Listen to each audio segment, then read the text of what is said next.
전력전자 회로 채널을 운영하는 최승원입니다. 이번 시간에는 그 TI PSDS의 플라이백 전원 관련된 세미나가 있었거든요. 그거를 좀 설명해 드리려고 합니다. 제가 PSDS 참여한 이유 중에 몇 가지 중에 하나가 이 플라이백 컨버터 때문에 간 거예요. 이미 뭐 학교에서 배운 것도 있고 저도 잘 쓰고 있는데 TI사 관계자분들은 어떻게 설명할지 좀 궁금했거든요. 자, 우선은 플라이백 컨버터 관련된 간단한 얘기 나오고요. 그 다음에 이제 우리가 보통 플라이백은 아시겠지만 그 부스트 컨버터의 파생 토폴로지입니다. 그러니까 부스트 컨버터에서 벅부스트 왔다가 거기서 플라이백 토폴로지가 나오거든요. 그러다 보니까 이 고유의 특성이 있습니다. 플라이백은 부스트 기준으로 봤을 때 인덕터에 저장된 에너지로 트랜스포머를 이용해서 2차 축으로 전류를 전달하는 구조예요. 그러니까 뭔 얘기냐면 1차 축 플라이백은 우리가 보통 이제 전력전자 하신 분들 입장에서 봤을 땐 전압에서 전압을 넘기는 게 아니라 전압에서 전류를 넘기는 구조라는 거죠. 근데 우리는 대부분 전원장치를 만들면 특정 전압을 레귤레이션하는 회로를 만들잖아요. 그러니까는 2차 축으로 전류를 넘긴 다음에 전압으로 변환할 때 문제가 생깁니다. 전류가 전압으로 변환되려면 그 저항 R이 필요하거든요. 그래서 저항 R이 있다고 가정했을 때 이 저항에 발생하는 전압을 보고 그 플라이백 1차 측 회로의 두티를 조정을 하게 됩니다. 네, 결과적으로는 어떻게 센싱을 하냐? 우리가 아주 전통적으로는 포토코플러를 이용한 아니면은 볼테지 레퍼런스 회로, 볼테지 레귤레이터 부품을 이용한 어떤 회로를 썼는데 이제 기술들이 발전하면서 이제 그는 SSR이라고 세컨더리 사이드 레귤레이터 회로를 이용한 거고 1차 측에서 해결해 볼 수 있지 않을까? 그래서 그게 프라이머리 사이드 레귤레이터 센싱 회로입니다. 하고 그거 말고도 다른 방식들도 많이 있는데 아마 소개가 될 겁니다. 이거 세미나 할 때 다 그 세미나 해주시는 분들이 설명을 해주시더라고요. 그 다음에 5156이라는 소자를 팔기 위해서 그러는 건지 모르겠지만 LM5156은 이제 전통적인 부스트 컨버터인데 얘를 활용해서 플라이백을 만드는 약간의 설명을 좀 하고 있습니다. 제가 이제 이것도 설명하는 이유가 이제 회사에 제가 이제 다니다 보니까 저희 자성체 문의하시는 것 중에 사실 보조 전원으로 가장 많이 쓰는 게 아직도 플라이백이긴 하거든요. 근데 이 플라이백을 굉장히 오해하시는 분들이 많으세요.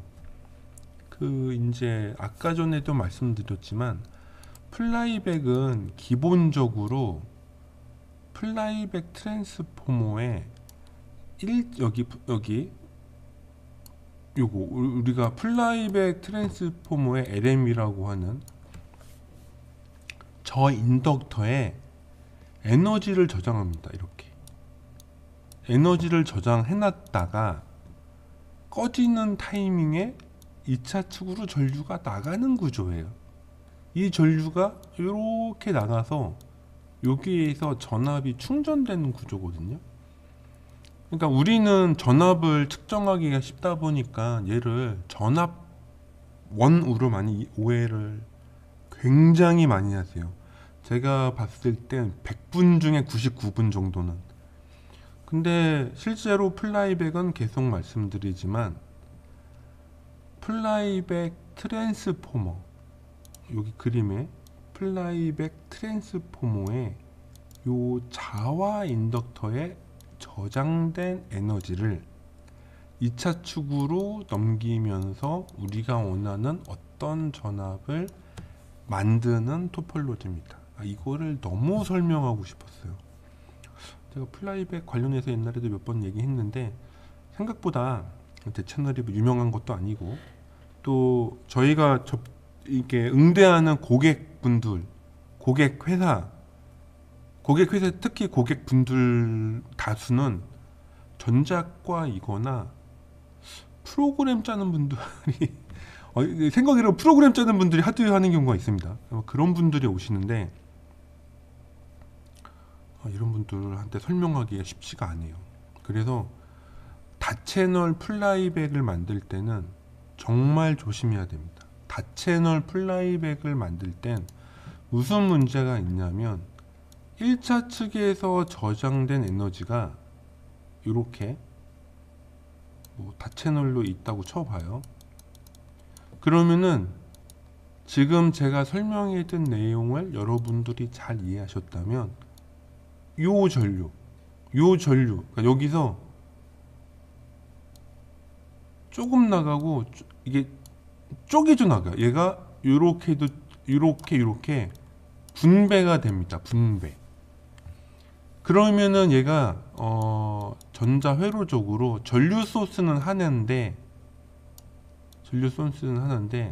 채널이 두 개면 각각의 그 저항이 있잖아요. 전류가 얼마나 쪼개질지는 내가 결정하는 게 아닌 거죠. 트랜스포머가 결정하는 게 아닙니다. 트랜스포머가 결정하는 거는 나가는 전류의 최대량, 그러니까 그 전류를 출력하기 위한 권선의 조건 뭐 이런 거를 설정하는 거지 실제로 몇 볼트가 걸리냐 그거는 여기 저항이 결정해요. 근데 용인전자 같은 자동차 만드는 회사에 자꾸 전압이 바뀐다고 하면은 참 곤란하죠. 왜? 전압은 저희가 결정하는 게 아닙니다. 플라이백의 전압은 로드 저항의 조건이 결정하는 거예요. 그러니까 이거를 훨씬 더 천천히 상세히 설명드린다 해도 생각외로 많은 분들은 이해를 못 하시는 경우가 꽤 있거든요. 그래도 저는 포기하지 않고 계속 설명을 하고 있습니다만 이 자리를 빌어서 다시 한번, 그래서 이런 것들 뭐 TI는 어떻게 설명하나 궁금한데 뭐 똑같습니다. 여기는 아예 다채널을 아예 표기를 안 했더라고요. 자, 여튼간에 턴온일 때 이걸 넣어야겠다. 자, 요거 빨리 턴온일 때 1차 측 전류가 커플 인덕터, 커플이라고 했는데 플라이백의 LM 인덕터 말하는 겁니다. 에너지를 저장한다. 2차 정류는 역극성이 됩니다. 도트가 반대라서. 커플드 인덕터에 에너지가 저장된다. 이거를 정말 좀 아셨으면 좋겠어요.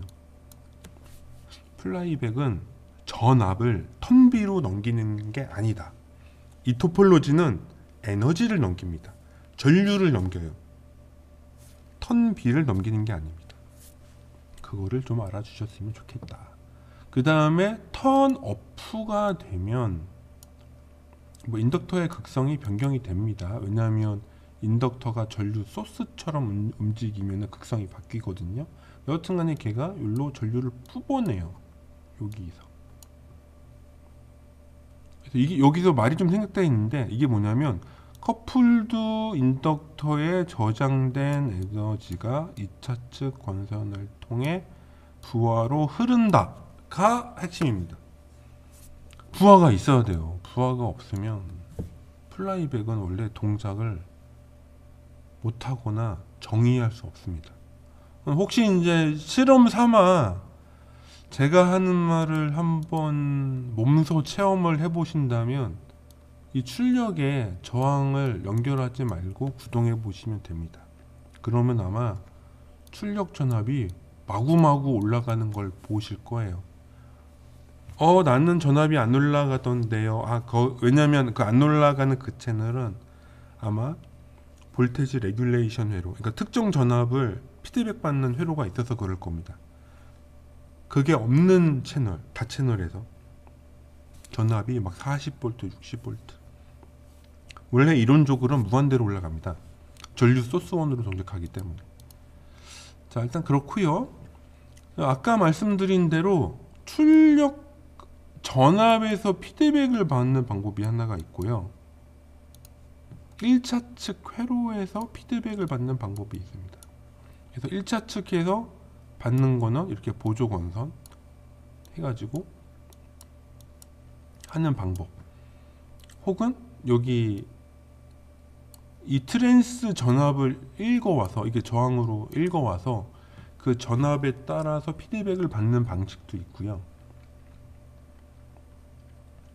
그 다음에 보통 우리가 알고 있는 건 이렇게 저항 분압이나, 보통은 이제 저 옵토 커플러 쓰는 거죠. 포토 커플러, 이거 옵토라고 반응하나, 이거 이런 거 쓰는 것들을 쓰죠 많이. 그래서 여기에서는 뭐냐면 우리가 많이 알고 있는 TR431을 써서 특정 전압에서 이 포토커플러로 피드백을 전달하는, 혹은 여기 C가 있을 수도 있습니다. 이렇게. 이것도 두 종류예요. 여기 C를 달아야 되는 제품이 있고 C가 없어도 되는 또 제품들이 있습니다. 요새는 보니까는.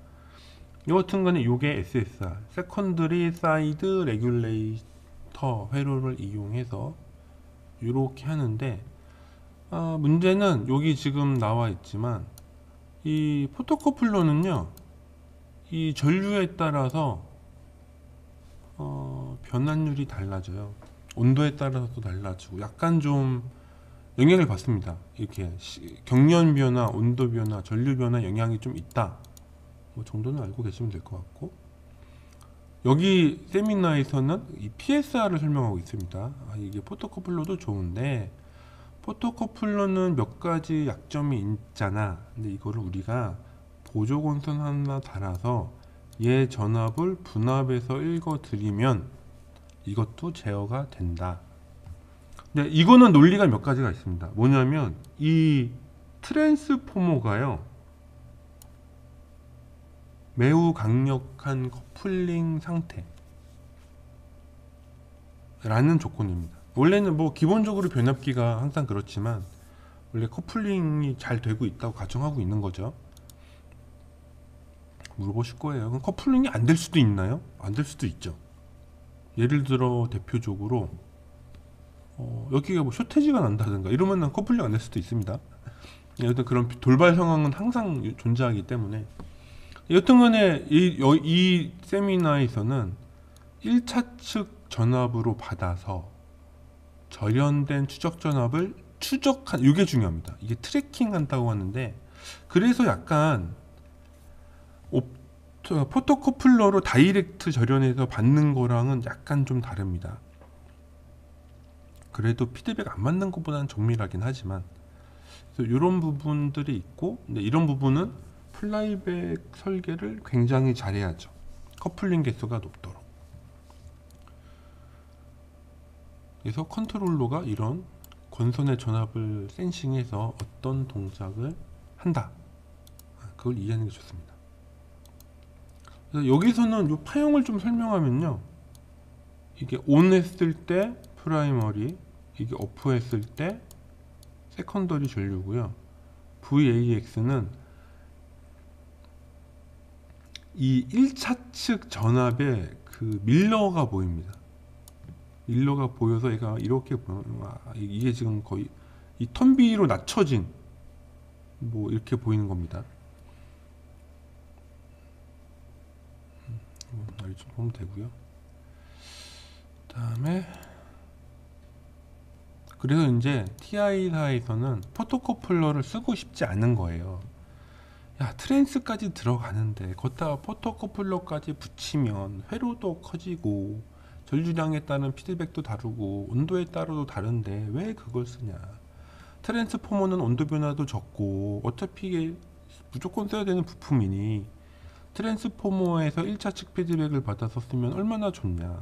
제거하고 제거하면은 회로를 상당히 줄일 수 있다. 왜냐면 포토커플러가 굉장히 비싼 부품이거든요. 그리고 이거 동작 이거 뭐라고 하나?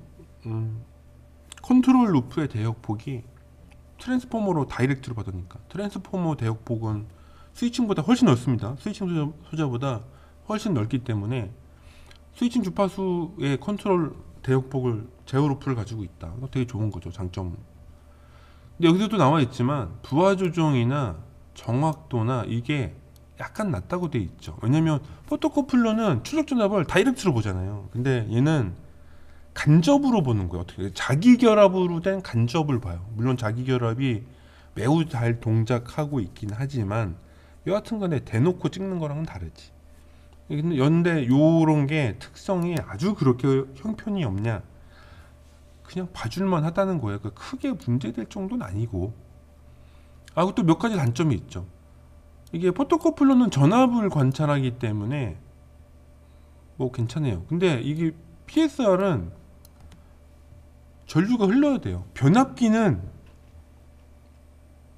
어떤 신호를 여튼간에 내가 보려면 뭔가 에너지가 약간 전류가 약간 흘러야 돼요. 원래 변압기의 자기결합이라는 거는 뭔가 입력측에서 전류가 조금 흘러줘야 됩니다. 전류가 좀 흘러준 게 절연된 다른 채널로 흘러가는 거거든요. 그래서 최소 부하가 필요하다라는 특징도 있네요. 그러니까 이런 게 문제라는, 이런 게 무슨 문제가 있냐? 예를 들어 전류가 안 흐르는 경우 오픈 부하일 때 어떻게 할 거냐? 포토커플러가 있으면 오픈 부하라고 해도 전압이 상승하면 얘가 맞거든요. 전압 오버되는데 얘 너 좀 잠깐 꺼져. 그러니까 턴 오프해. 끄게 되는데 PSR은 오픈되면 전류가 안 흐르거든요. 그러면 얘가 물론 내부적으로 그런 뭐 펄쉐이팅이나 뭔가 이렇게 동작을 하긴 하겠지만 기본적으로 그냥 기본 구조라면은 무부하 조건에서는 세컨더리 전류가 흐르지 않으니 어떻게 돼요? 이게 트랜스포머가 자기 커플링이 안 돼요. 그러니까 커플링이 안 되니까는 이상한 전압을 센싱해서 이상한 동작을 할 가능성도 있는 거죠. 물론 그런 것들은 TI가 시퀀스 제어, 그러니까 전류가 없을 때는 어떻게 동작하고 어떻게 하고 뭐 이런 것들이 다 있어서 괜찮지만 토폴로지 상으로는 사실 그런 약점도 있는 겁니다. 그래서 얘네들은 뭐냐, 턴 온일 때 충전된 전류를 턴 오프일 때 방전을 하는데 요때 전압, 요 전압이 2차 축으로 나가는 전압의 피드백이거든요. 근데 여기에 공진 이런 것도 껴 있고요. 스노버 있으면 스노버 잘린 것도 껴 있고. 그러니까 요 초반 전압이 아니라 요 후반 전압을 읽어오면 이걸로 지금 전류가 잘 나가고 있는지 안 나가고 있는지 이런 걸 알 수 있지 않을까? 그래서 아마 여기서는 2차 측 나가는 전류가 그러니까 우리는 파형을 보니까 2차 측 전류가 빠져나간 걸 알 뿐인 거지, 사실 우리가 이걸 이 1차 측에서는 이 나가는 전류 상황을 모르는 겁니다. 그러니까 전류가 나가는지 안 나가는지 알 수 있는 방법이 이 V 옥스 전압을 읽어서 얘가 꺾이는 지점, 전류가 다 나갔나 보다, 이렇게 하는 거죠.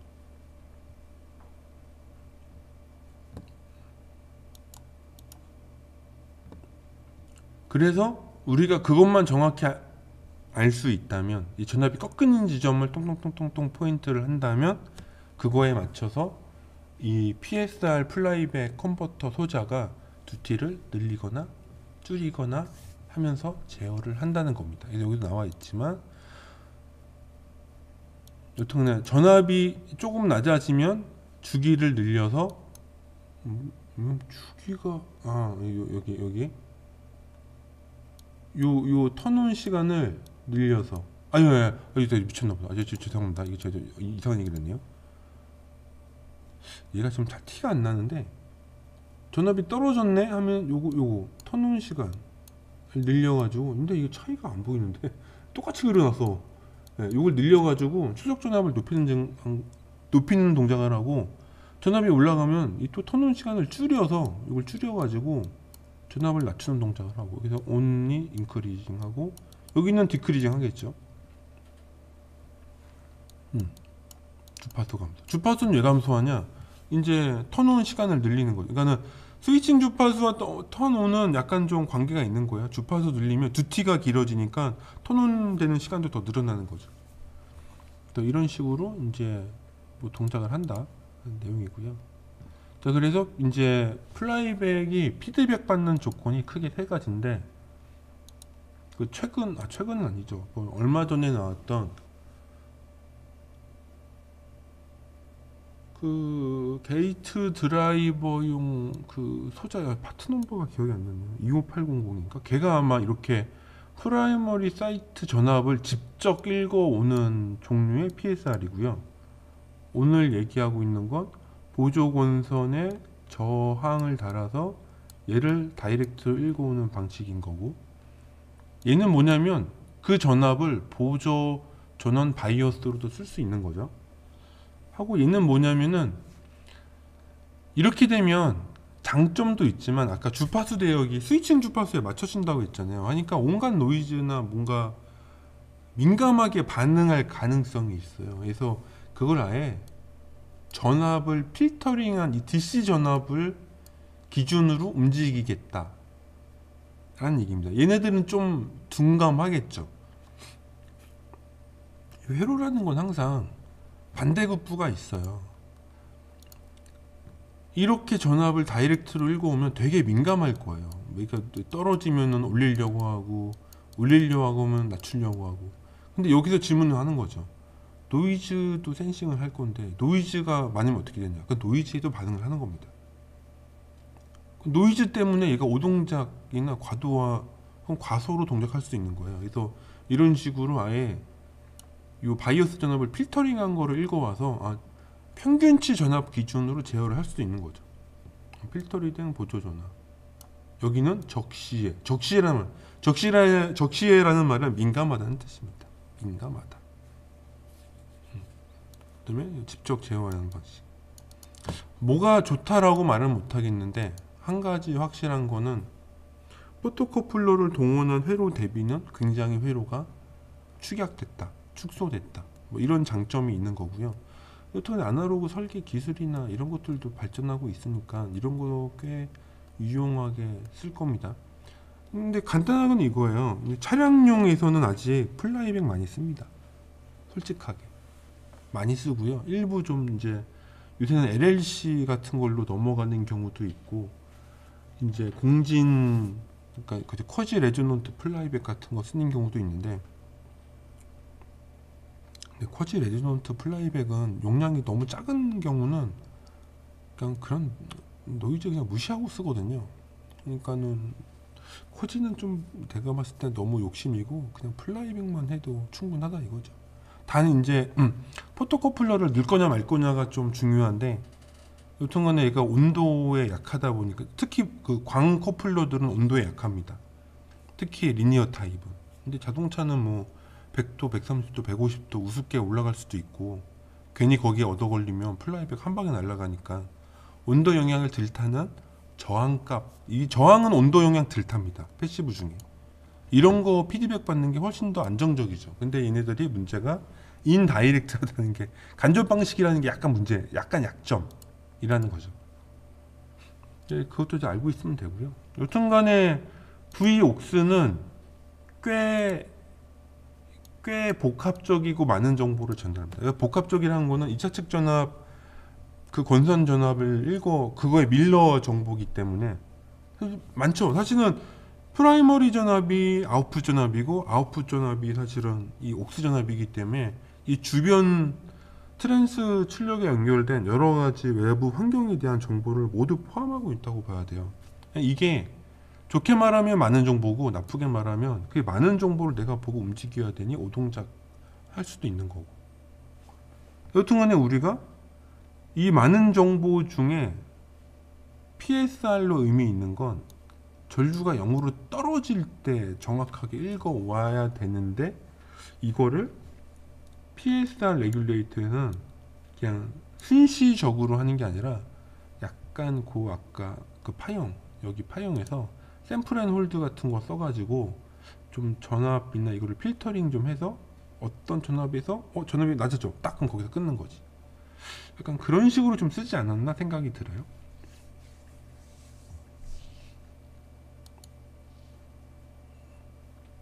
그래서 이런 식으로 이제 5156 부스트 컨버터를 이용해서 소형 저기 플라이백 전원 회로를 만들어 볼 수가 있다. 이거 보면은 포토코플러가 없다 보니까 요 길이가 상당히 작죠. 지금 17mm잖아. 17mm면 좀 큰데 생각보다. 아, 이게 단면만 써서 그런 거네. 양면 썼으면 더 줄었을 텐데. 여기는 다이오드랑 출력캡이고 이건 스너버 회로고 나머지는 뭔지 모르겠네요. 회로까지는 세미나 때 안 나왔던 것 같은데. 여튼간에 제가 이거를 설명하는 아주 좋은 예시인데 플라이백 설계 과정입니다. 이거를 이제 좀 알아야지. 그래서 이제 저기 용인전자에 자동차 문의하시러 오는 중에 상당수 분들이 약간 오해를 하시는데 저희한테 올 때는 두 가지가 있습니다. 앞에 거를 설계를 다 하고요. 변압기 조건을 주셔야 돼요. 원래 기본적으로는 그게 맞습니다. 근데 그냥 오세요. 설계를 안 하고. 그러면 저희도 곤란하거든요. 이게 무슨 얘기냐면은 원래 플라이백 트랜스포머를 설계하려면 입력, 출력, 전류, 스위칭 주파수. 저희는 이거를 전기 설계 사양서라고 부르는데 전기 설계 사양서 정보를 확정하고 와야 돼요. 그러고 와서 어떻게 설계해 주십시오 라고 하면 저희가 검토를 해드립니다. 근데 전기 설계 사양서 없이 오시면 설계 가능한 조합이 거의 무한대해요. 정말 무한대입니다. 이게 왜 어렵냐면은 전압형 전원장치, 그러니까는 변압기 턴비로 넘기는 뭐 풀브릿지나 하프브릿지나 푸시프리나 포워드나 벅 같은 애들은 사실은 두티나 턴비 같은 거에 이 출력 전압이 딱 고정되어 있거든요. 근데 플라이백은 말씀드렸다시피 턴비나 이게 전압을 설정하긴 하는데 1차 측에 저장된 에너지 기준으로 설계해요. 그러니까 전류 에너지 기준으로. 그러니까 전류에서 얼마만큼의 전압이 생기는지는 2차 측 부하 저항 값을 알고서 내야 되거든요. 그래야지 거기에 맞게 턴비를 설계해 줍니다. 재밌죠? 이게 굉장히 어렵습니다. 아니, 턴비 똑같은 거 아니 달라요. 이게 굉장히 어려워요. 이게 변수가 많습니다. 단순히 전압으로 넘기는 변압기는 진짜 턴비만 있으면 되는데 전압에서 전류로 넘길 때 전압 전류도 아니야. 그냥 전류 넘길 때 입력 전압이 높고 낮음일 때는 결국 입력 전류가 높다 낮다의 차이만 있기 때문에 전류에서 전류 넘길 때 이놈의 전류를 얼만큼 넘길지 어느 정도 전압이 생길지를 이게 외부 조건을 다 확정한 상태로 해야 돼요. 안 그러면 설계가 안 되거든요.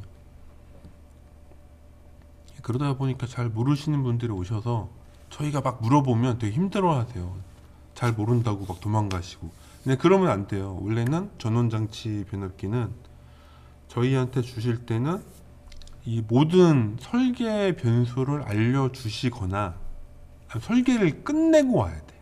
설계를 끝내놓고 와야지만 변압기 설계가 됩니다. 저는 이 영상 보시는 분들이 꼭 그렇게 하셨으면 좋겠어요. 안 그러면은 이런 상황이 생겨요. 저희가 옛날에 뭐 A 제품을 썼는데 똑같이 A 제품 쓰면 되지 않을까요? 큰일 납니다. 큰일 나요. 큰일 난다고요.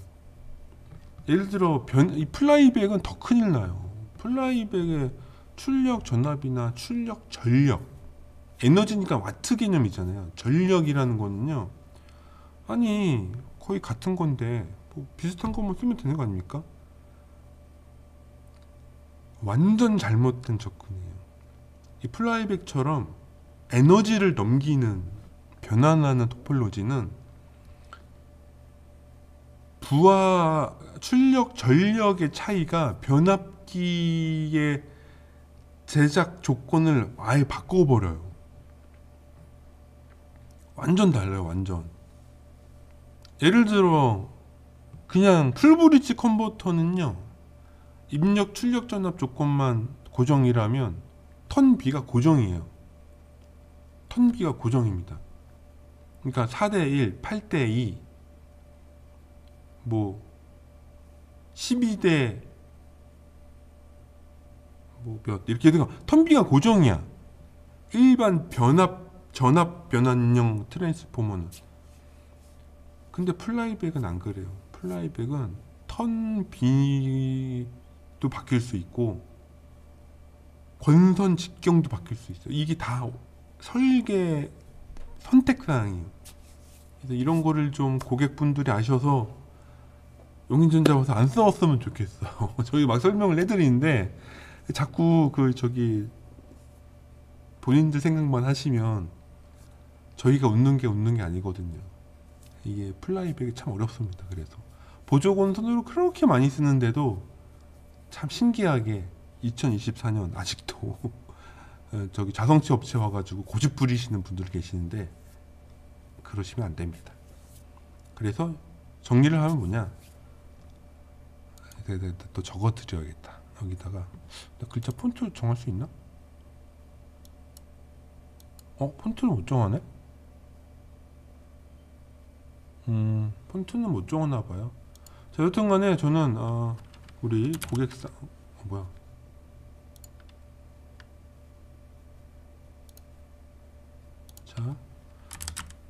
자, 플라200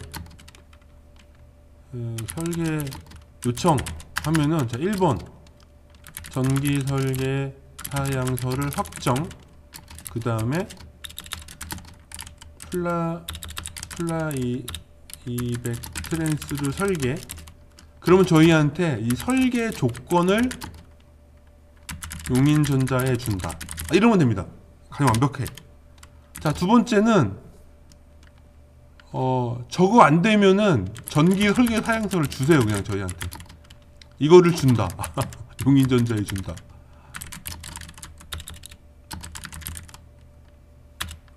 정확하게는 설계 사양서랑 사용하는 반도체까지 줘야 돼요. 사용하는 플라이백 컨버터 IC 있잖아요. 그것까지 줘야 됩니다. 꼭 줘야 돼요. 저희가 뭐 기술 염탐하려고 달라는 거 아니에요. 이 반도체 사양이 필요해요. 전압이나 두티나 주파수 대역 동작, 그게 필요합니다. 그게 있어야 설계가 돼요. 이게 저희는 고객사하고 뭐 싸울 생각 전혀 없다. 싸울 의지 없음. 그냥 편하게 일하는 거 좋아한다. 일하는 거 좋아함. 그래서 이게 편하게 일하려면 이게 폰트 좀 어떻게 키울 수 없나? 이게 폰트 좀 키우면 좋겠는데.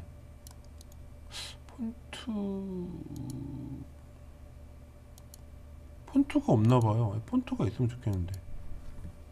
폰트가 없나 진짜? 폰트 좀 키워줘. 폰트는 안 되네. 폰트까지는 안 되나 봐요. 이건 뭐지? 있었네. 죄송해요. 여기 있었네요, 뭐가. 내가 진짜 이거를 위해서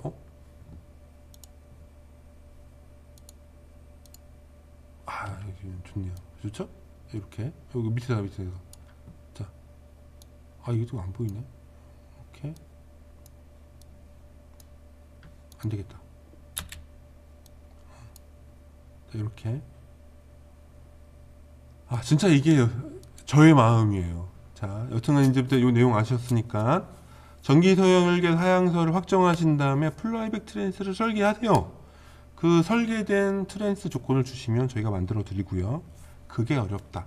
그럼 전기 설계 사양서랑 사용하시는 반도체를 알려주셔야 됩니다. 그러면 저희가 거기에 맞춰서 설계해 드려요. 여튼간에 고객사, 저희는 여튼간에 고객에 다 맞춰 드릴 수 있어요.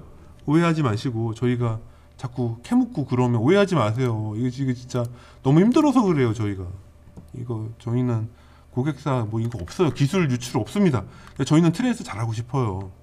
그래서 이런 걸 하고 오시면 된다. 해서 과정을 보면 요렇게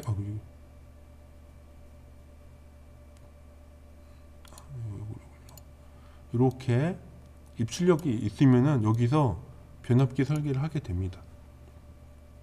그럼 여기서 프라이머리 전류, 세컨더리 전류, 켜지는 시간, 꺼지는 시간 까지는 안 나오는데, 이거는 TI사에서 뭐가 또 계산하는 파라미터인가 봐요.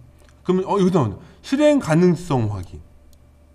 저도 똑같아요. 저도 이거 뺑뺑이 돕니다. 여기서 이렇게 이걸 돌려요. 계속 그러니까 트랜스가 여러 개 조건이 나와요. 플라이백은 하기 때문에 가장 어느 게 좋을까를 여기서 계속 돌려서 확인해서 하나가 선정되면 그거를 이제 알려드리는 거죠.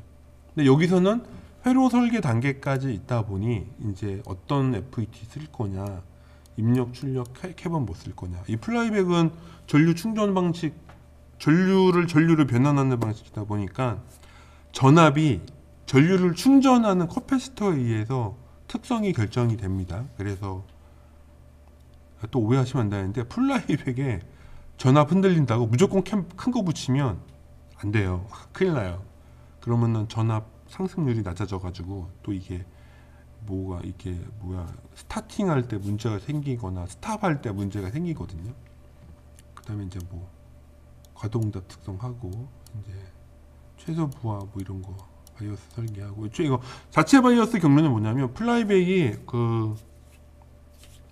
자동차는 좀 달라요. 자동차 10이나 24V는 워낙에 전압이 낮기 때문에 그 전압을 그대로 부품의 전원으로 쓸 수가 있는데, 이럴 수 있잖아요. 뭐 AC 220이다 하면 얘는 디시링크 전압이 300 몇 볼트가 넘잖아요. 그러면은 300 몇 볼트를 플라이백 컨트롤의 전원으로 다이렉트로 못 쓴단 말이에요. 그러면은 자체 전원을 어떻게 해결할 거냐, 이제 그런 것들도 있다 이거죠.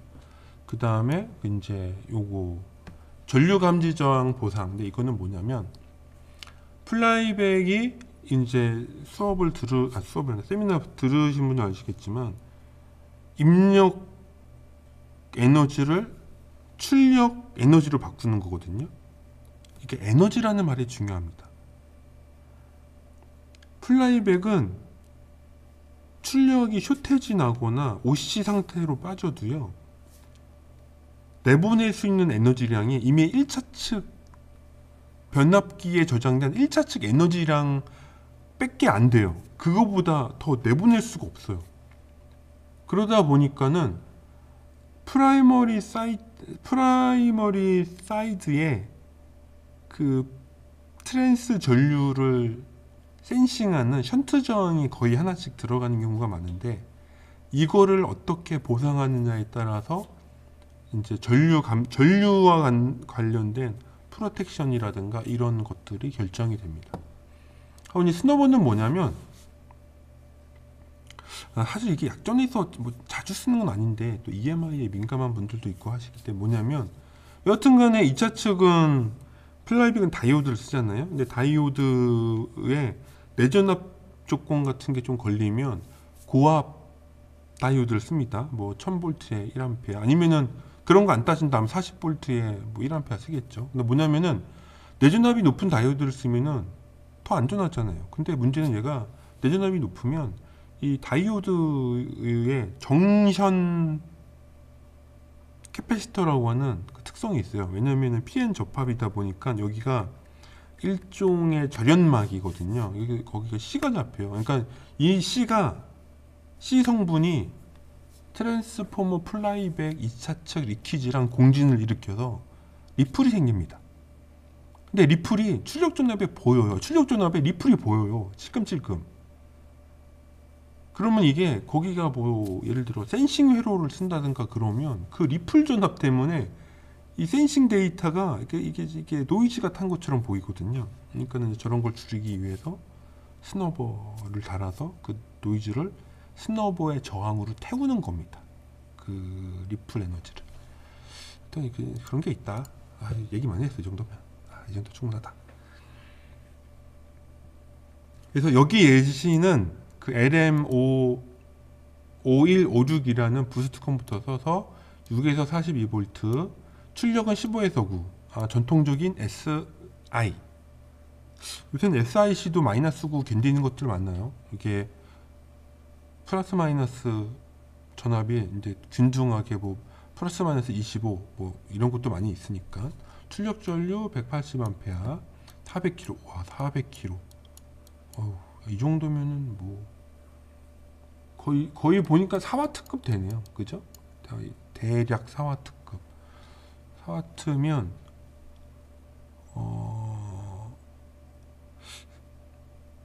뭐 3병렬이나 4병렬까지도 쓸 수 있겠어요. 물론 좀 쓰는 조건에 따라 다르긴 한데 2병렬이면 거의 뭐 완전하게 뭐 좋고요. 아니면은 뭐 IGBT나 대형 SiC 모듈 같은 거 원채널 쓸 수 있고요. 동작은 DCM입니다. DCM 또 모를 수 있잖아. DCM은 이렇게 전류가요 올라갔다가 꺼지고 0으로 떨어지는 지점이 있는 애들을 DCM이라고 해요. 이게 CCM이 되면 전류가 이렇게 가거든요. 이게 잘못 그렸다. 죄송해요. 잘못 그렸네요. 전류가 이렇게 가면 이게 CCM이고, DCM은 빵으로 갔다가 올라갔다가 빵으로 갔다 요게 DCM입니다. DCM을 더 많이 씁니다. 왜냐면은 전류 피크 때문에 좀 힘들긴 하지만 저게 그 트랜스 그 크기를 줄이는데 훨씬 더 도움이 되거든요. 그리고 여기서는 폴백,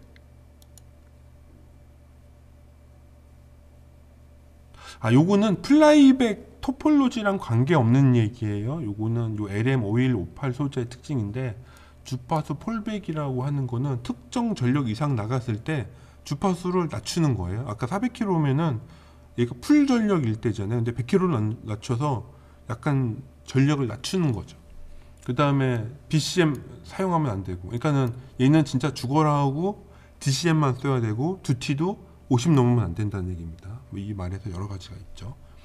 여튼간에 뭐 특수한 경우가 있다고 하니, 여튼간에 여기도 이것도 있네요. 선정한 Vout 레벨을 초과하면 펄스 건너뛰기, 이게 펄스를 건너뛴다는 게 아니라 펄스, 그러니까 아까 펄 쉐이팅, 그러니까 펄스 모드, 제한적인 펄스 모드로 가. 이게 왜냐면은 플라이백에 말씀드렸다시피 1차 측 에너지를 2차 측으로 전달하는 건데, 2차 측에서 에너지를 못 태우면, 에너지를 소비하지 않으면 그 에너지가 그대로 출력 전압 상승으로 이어집니다. 출력 전압 상승이 되면은 다이오드나 특정 부품들이 과전압으로 죽을 수 있잖아요. 그래서 아웃풋 전압이 과도하게 됐다. 즉 로드가 굉장히 라이트하다. 출력 소비 전력이 없다. 그러면은 전압을 센싱해서 지금 플라이백을 계속 키는 게 아니라 한 번 켰다 껐다가 상태 보고, 한 번 껐다가 이런 식으로 PWM 약간 스킵 모드 이런 식으로 빠지게 됩니다. 아니면 저희가 버스트 모드라고 하는데 최소 턴온만 키는 거죠. 턴온 최소로.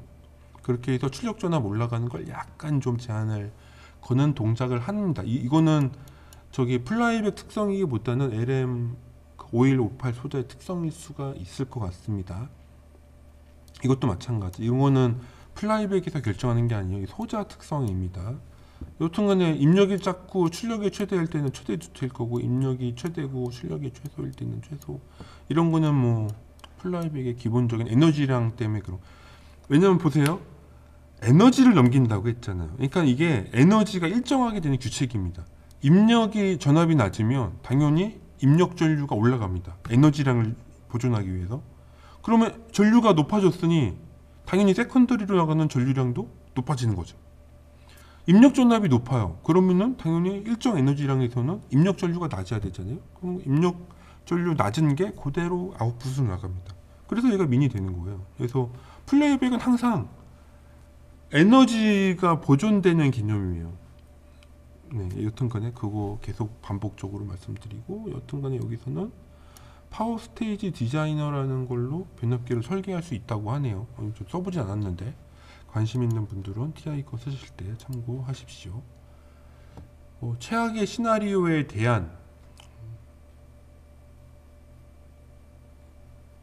저는 이렇게까지 검토는 안 했는데, 여튼간에 5158이요 최소 130나노 이상 구동해야 된다.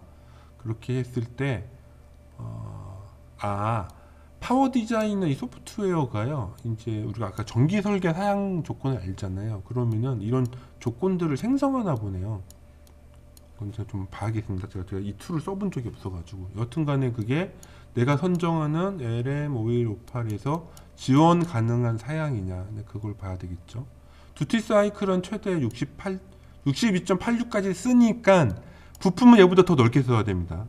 넓게 쓸 수 있냐, 근데 이걸 봐야 되는 거고, 최소 필요 부하 조건은 60mm다. 뭐 이렇게 60mm를 뭐 이하로 가면은 이제 컨트롤러가 이제 펄스 스킵 모드 같은 걸로 빠져서 과도 동작이 안 되도록 한다. 뭐 이런 내용이겠죠.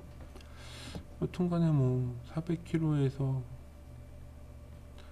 뭐 설계 과정이니까요. 이렇게 한다는 거고요. 여튼간에 여기서 다른 거는 이제 여기 다이렉트로 센싱하는 게 아니라 이렇게 충전, 그러니까 그 보조 콘센트 나오는 전압 기준으로 센싱 받아서 하는 방법도 있다. 이렇게 그러면은 과도 상태는 추적할 수 있어요. 항상 어떤 경우든 단 얘가 훨씬 속도가 캡 없이 저항으로 다이렉트로 하는 것보다는 조금 이제 느릴 수도 있다. 뭐 이런 내용입니다. 그리고 이것도 약간 피드 포워드 개념인가? 이건 FF라고 안 붙어 있는데 여튼간에 이 캡이 붙어 있으면 아시다시피 고주파 노이즈는 캡을 통해서 흐르거든요. 그럼 여기 전압이 빠져요. 전압이 빠진다는 얘기는 결과적으로 얘가 좀 더 동작을 하도록 유도하는 겁니다. 그런 내용이고요. 이건 설계하는 건 아마 요 5156 매뉴얼에 포함되어 있을 거예요. 그건 아마 같이 보시면 될 것 같고요. 여튼간에 요런 상수하는 것도 책에 있지 않을까, 자료에 있을 겁니다 아마. 아이고 안 조졌네. 그래서 앞서 있던 요 캡 혹은 요 캡을 이용해서 이렇게 전압이 빠질 때 출력 전압에 대한 응답성을 조절할 수가 있다라는 내용입니다.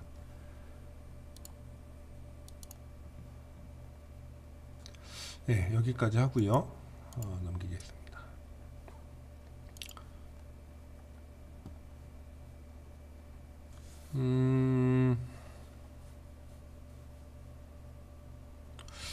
여기는 세미나 내용이 기억이 안 나네요. 이게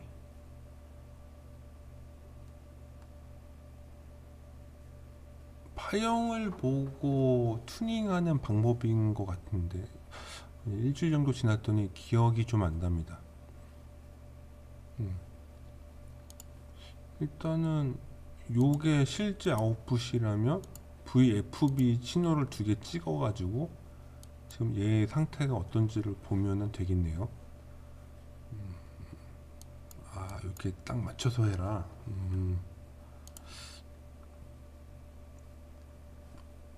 지금 말한 게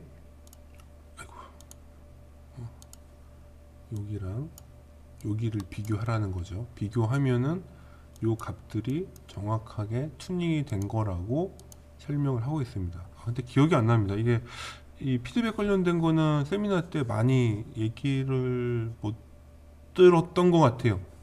죄송합니다. 저기 다 기억하는 건 아니라서. 여튼간에 뭐 변화에 대한 로드 레귤레이션이 이렇게 생기고,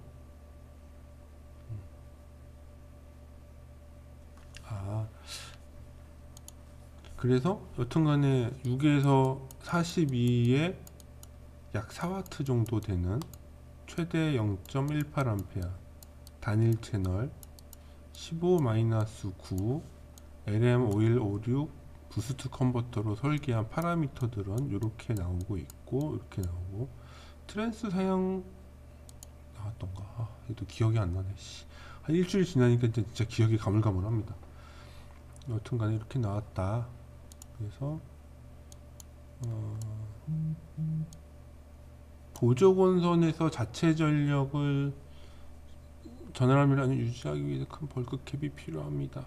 이게 요건 것 같은데, 요 벌크캡 큰 거 필요하도, 요건 요 얘기인 것 같습니다. 피드백 경로 같은 경우는 빠른 응답을 위해서 적절한 시가 너무 크면 안 된다는 거죠. 그러니까 전원용 캡이랑 이 피드백용 캡은 각각 설정을 해줘야 최고의 성능을 발휘한다. 여기 다시 한번, 요거는 여기 얘기고, 여기는 요거 얘기입니다.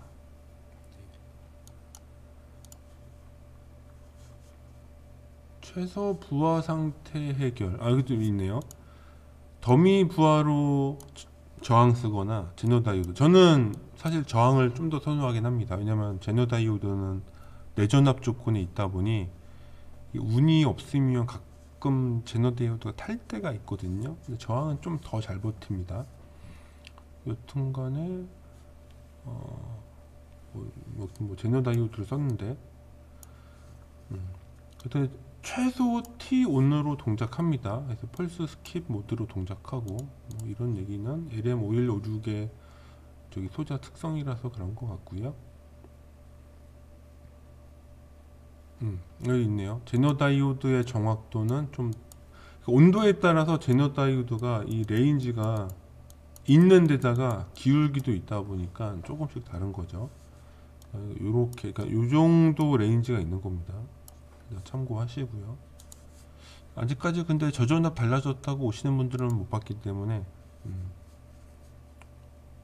그 다음에 아까 말했던 전류 센서입니다. 이게 플라이백은 1차 측 회로에 있는 에너지량을 2차 측으로 넘긴다고 제가 계속 말씀드리고 있는데, 이 저장되는 에너지량을 여기 션트 저항의 RC 필터를 건 요걸로 컨트롤 할 수가 있습니다. 맥시멈 에너지죠. 맥시멈으로 이 MP에 저장할 수 있는 에너지량은 이 RS로 결정이 됩니다. 근데 얘네가 스위칭 할 때 이렇게 피크가 튀거든요. 왜냐면은 DCM 모드이기 때문에 스위치 온오프 할 때 하드 스위칭 하게 되어 있어요. 그래서 이거를 약간 경감을 좀 해줘야 됩니다. 안 그러면 이 CS 이 신호가 이 소자 안에 있는 어떤 트리거 레벨을 건드려요. 트리거 레벨을 건드리면 오동작합니다. 그래서 이게 오동작하기 때문에 요거 반드시 들어가야 됩니다. 그 다음에 스나버 회로. 제가 여러가지 회로 설계하는 것 중에 가장 많이 안 믿는 거가 스너버 회로거든요. 사실 스너버 회로가 이게 효과가 반반이에요. 진짜 이게 원래는 저항이 작을수록 스너빙 에너지가 더 커집니다. 그러니까 스너버로 태우는 에너지가 더 커져요. 그래서 원래는 R을 작고 C를 키우는 설계를 많이 하는데, 그러면 이 R이 굉장히 열이 많이 납니다. 굉장히. 여기도 위에 거는 2.7인데 밑에는 33은 100B잖아요. 이런 식으로 얘가 이 링잉 주파수에 맞춰서 조절을 할 수가 있거든요. 그래서 이것도 사실은 설계 공식에 의거하지만 약간의 사용자 튜닝이 좀 필요합니다. 여튼 이 링잉이 EMI나 이런 다이오드 스트레스를 발생하니까요. 여튼 출력 전류 크면 뭐 똑같이 증가하고요. 뭐 이 정도 얘기 되면은 이렇게. 여튼 스노볼을 뭔가 달면 이 링잉 에너지를 저항으로 태워요. 그래서 이게 좀 줄어들게 됩니다. 일단 뭐 알고 계시면 될 것 같고,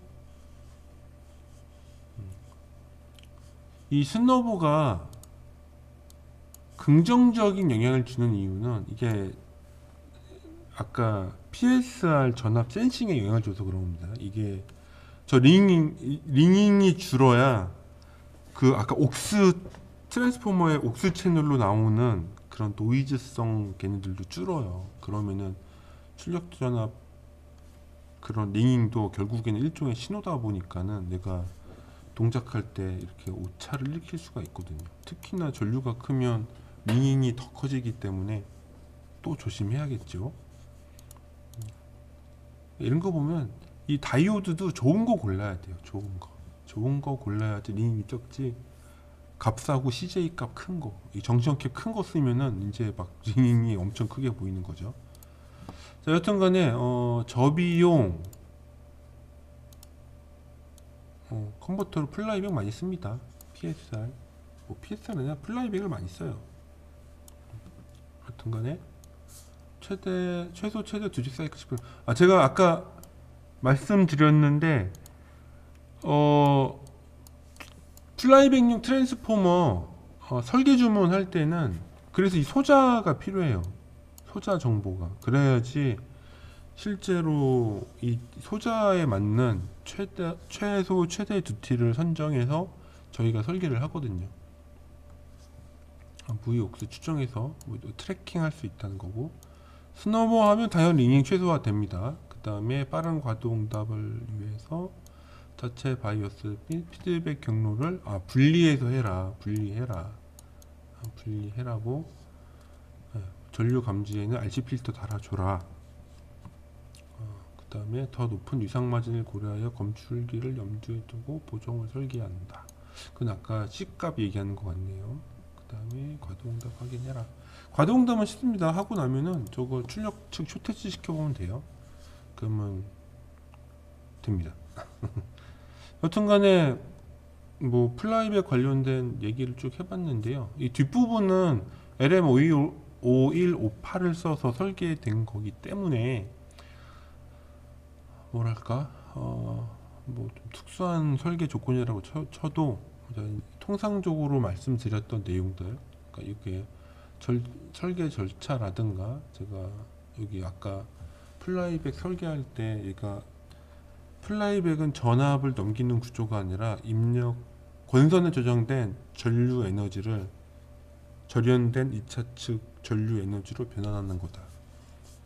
그런 거를 좀 유념해서 들으셨다면 아마 설계에 많은 도움이 되실 수 있을 거고요. 이제 뭔가 업체랑 얘기할 때 좋겠죠. 뭐 자성체를 설계하는 곳이라든가, 저희한테 온 고객사 분들이 좀 개념을 알고 오시면 훨씬 얘기하기가 좋죠. 또 이제 그게 서로 같이 해줘야 돼요. 그래야지 뭐가 문제가 생겼을 때 이제 뭔가 해결이 되거든요. 서로 얘기가 안 되면 이게, 그러니까 나는 모르겠고 네가 알아서 해결해줘, 이런 식이면 해결이 안 될 때가 훨씬 더 많습니다. 대부분 그렇게 말씀하시는 분들은 통상적으로 예를 들어 어떤 크기로 만들어 주세요. 근데 그 크기는 본인이 그거 정한다고 정해지는 게 아니라 이 플라이백 전기설계 사양서나 사용하시는 플라이백 컨트롤러에 의해서 결정되는 거거든요. 그걸 이해하고서는 요청을 해야 되는데 그냥 무작정 그냥 딴 데는 조그만 거 썼던데 여기는 왜 크게 나오냐. 저희가 설계할 때 크게 나오니까 크게 한 거죠. 아니면 스위칭 주파수를 높은 걸 쓰던가. 스위칭 주파수 높은 것도 안 쓰면서 그냥 막무가내로 막 자기가 봤던 거 기준으로 요청하는 분들은 사실 되게 힘들거든요. 저희도. 그러니까 쉽게 해서 빨리 설계 검토하고 해야 되는데 그런 시간을 이제 잊어버리게 되는 거죠. 여튼간에 뭐 짧지만 여튼 플라이백 설계에 관해서 TI사 세미나 자료 가지고 한번 얘기해 봤고요. 또 이제 이런 기회가 또 내년에도 있겠죠. 있으면 또 관심 있는 분들은 1년 뒤에 또 참고하셨다가 들으시면 됩니다. 긴 얘기 들어주시느라 수고하셨습니다. 감사합니다.